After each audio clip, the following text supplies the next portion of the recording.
The books of the Bible were originally written in Hebrew, Greek, and Aramaic. Welcome to Catholic Hub. I'm David, and in today's video I'm going to talk about the languages and versions of the Bible. Most people who own a Bible nowadays have a modern, printed and bound edition in book form, with the text translated in their native language. But in fact, the Bible didn't always exist in this practical form, and for over 1,000 years it was actually copied by hand with painstaking care and preciously guarded as a treasure by the individual or community to which it belonged. Before we go into these manuscripts and copies, let's talk about the original languages of the Bible. The books of the Bible were originally written in Hebrew, Greek, and Aramaic. Hebrew is a Semitic, from Sem, a son of Noah, language spoken by the original inhabitants of Canaan and transmitted by them to Abraham and his descendants. Aramaic is another branch of Semitic and was spoken in Babylonia, Mesopotamia, Syria, and the neighbouring countries. It is also called Syriac. The Jews learned Aramaic during their captivity in Babylon in the 6th century before Christ. Hebrew was gradually superseded by Aramaic in Palestine, and from the 3rd century before Christ, it was a dead language used only in the Jewish liturgy. Our blessed Lord spoke Aramaic during his earthly life, and there are a few Aramaic words and expressions mentioned in the Gospels. For example, Talita Kumi, Kepha, Ephetha. The Greek is not the same as Greek spoken in Greece today, but a Greek dialect spoken and written throughout the greater part of the civilized world from the end of the 4th century before Christ till the 6th century after Christ. It's also called Hellenistic or Koine Greek, and the Jews who used it were known as Hellenists. So, which books were written in each language? Well, nearly all the books of the Old Testament were written in Hebrew. Tobias, Judith, the Gospel of St. Matthew, and portions of the books of Daniel, Esther, and the first book of Esdras were written in Aramaic. The Book of Wisdom, the second book of Maccabees, and all of the New Testament, except for Matthew, were written in Greek. No autographs, that is, originals written by the hands of the inspired writers, of any of the books of Scripture have come down to us. This is due partly to the perishable material used by the authors, and partly to the fact that the Roman emperors decreed the destruction of the sacred books of the Christians. This was enacted by the Edicts of Decius in 250 AD and Diocletian in 303 AD. However, we do possess very ancient copies of all the books of the Bible. These copies are called biblical manuscripts since they were written by hand. The oldest Hebrew manuscript of the Bible dates from the 10th century. The oldest Greek manuscript was written in the 4th century. It is preserved in the Vatican Library.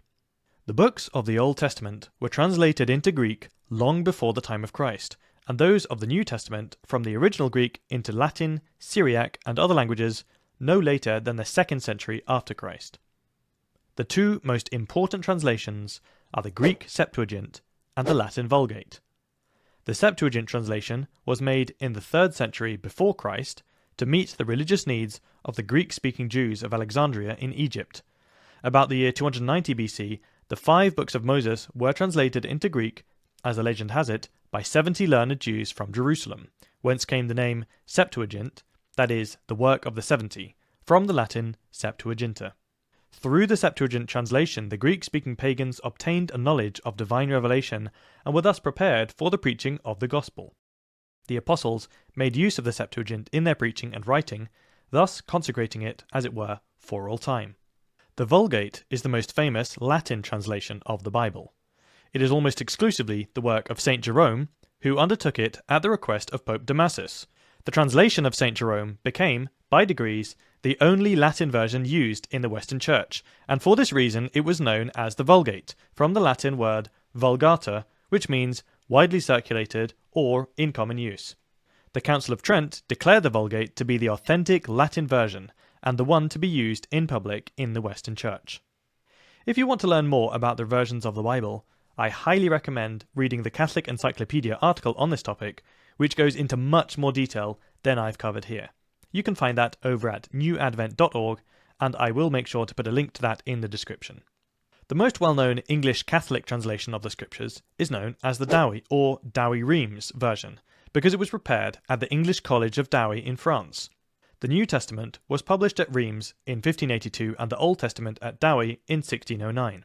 Several revisions of the Douay-Rheims Bible have appeared, the best being that of Bishop Challoner in 1750. And if you don't have your own copy of the Douay-Rheims, you can easily read it online at drbo.org. The English Protestant translation of the Bible, most widely used, is the so-called Authorized Version of 1611. It was dedicated to King James I and is on that account known as the King James Bible. A revised version was published in 1885. As mentioned in the last video, Protestant Bibles omit certain books from the sacred canon, but over and above that, they often have a different translation to the Latin Vulgate or the Douay-Rheims. This was especially evident in the case of Luther's Bible, which he published in 1522.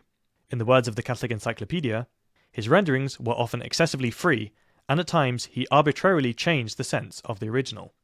The most famous example of this is in Romans chapter 3 verse 28, where Luther added the word allein, alone, to the phrase justified by faith, resulting in the famous phrase allein durch den Glauben, justified by faith alone. But just as important as the translation itself is the correct interpretation of the words of Holy Scripture, which will be the topic of our next episode in this video series on the sources of faith. That's all for today. I hope you enjoyed this video, and if so, please do give it a thumbs up and a comment. Please don't forget to subscribe if you haven't already. Also, I'd like to give a massive thank you to all my current subscribers. You are amazing and I hugely appreciate your support. Thanks for watching, and I'll see you in the next one.